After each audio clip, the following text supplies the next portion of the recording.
അത് നിർബന്ധമായിട്ടും ചെയ്യണം. ഈ 15-ാം തീയതിക്കുള്ളിൽ ഗ്യാസ് KYC ചെയ്യാത്തവർക്ക് ഗ്യാസ് ലഭിക്കില്ല, ബുക്കിംഗ് സ്വീകരിക്കില്ല എന്നുള്ള അറിയിപ്പാണ് ഇപ്പോൾ വരുന്നത്. അതുകൊണ്ട് തന്നെ ഇനിയും ഗ്യാസ് KYC ചെയ്യാത്ത ആളുകൾ ഉടനെ അത് ചെയ്യണം. 2022 കേന്ദ്ര ഗവൺമെന്റ് എല്ലാ ആളുകളും, എല്ലാ ഗ്യാസ് കണക്ഷൻ ഉപഭോക്താക്കളും ഈ KYC ചെയ്യണം എന്ന് പറഞ്ഞത്. പക്ഷെ അത് നിർബന്ധമാക്കിയിരുന്നില്ല. ഇപ്പോഴാണ് ഈ ഒരു നിർബന്ധ അവസ്ഥ വന്നിരിക്കുന്നത്. പശ്ചിമേഷ്യൻ യുദ്ധത്തിന്റെ പശ്ചാത്തലത്തിൽ നമ്മുടെ രാജ്യത്തുണ്ടായിരുന്ന ഗ്യാസ് പ്രതിസന്ധിയുടെ പശ്ചാത്തലത്തിൽ കൂടിയായിരുന്നു ഈ ഒരു ഗ്യാസ് KYC നിർബന്ധമാക്കിയത്. ആദ്യം ജൂലൈ 31 എന്ന് പറഞ്ഞു. ഇപ്പോൾ ഇതാ ഓഗസ്റ്റ് 15 എന്ന് പറയുന്നു. ചിലപ്പോൾ നീട്ടിയേക്കാം, ഇല്ല എങ്കിൽ അത് വലിയ പ്രയാസമുണ്ടാക്കും. അതുകൊണ്ട് തന്നെ KYC നടപടികൾ എല്ലാവരും പൂർത്തീകരിക്കണം.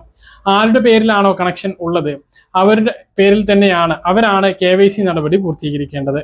ആ കണക്ഷൻ പേരിലുള്ള ആൾ നാട്ടിലില്ലെങ്കിലോ മരണപ്പെട്ടിട്ടുണ്ടോ എങ്കിലോ ഈ റേഷൻ കാർഡിലെ മുതിർന്ന അംഗത്തിന്റെ പേരിലേക്ക് ഗ്യാസ് കണക്ഷൻ മാറ്റുകയും KYC അവരുടെ പേരിൽ പൂർത്തീകരിക്കുകയും വേണ്ടതാണ്. KYC മാത്രമല്ല, ഗ്യാസ് കണക്ഷൻ ഉപയോഗിക്കുന്ന ബുക്ക് ചെയ്യുന്ന നമ്പർ ഈ കണക്ഷൻ മാറ്റുന്ന സമയത്ത് ആ പുതിയ ആളുടെ പേരിലുള്ള ആധാറുമായിട്ട് ലിങ്ക് ചെയ്തിട്ടുള്ള നമ്പറിലേക്ക് മാറ്റാൻ വേണ്ടിയിട്ടും ശ്രദ്ധിക്കേണ്ടതാണ്.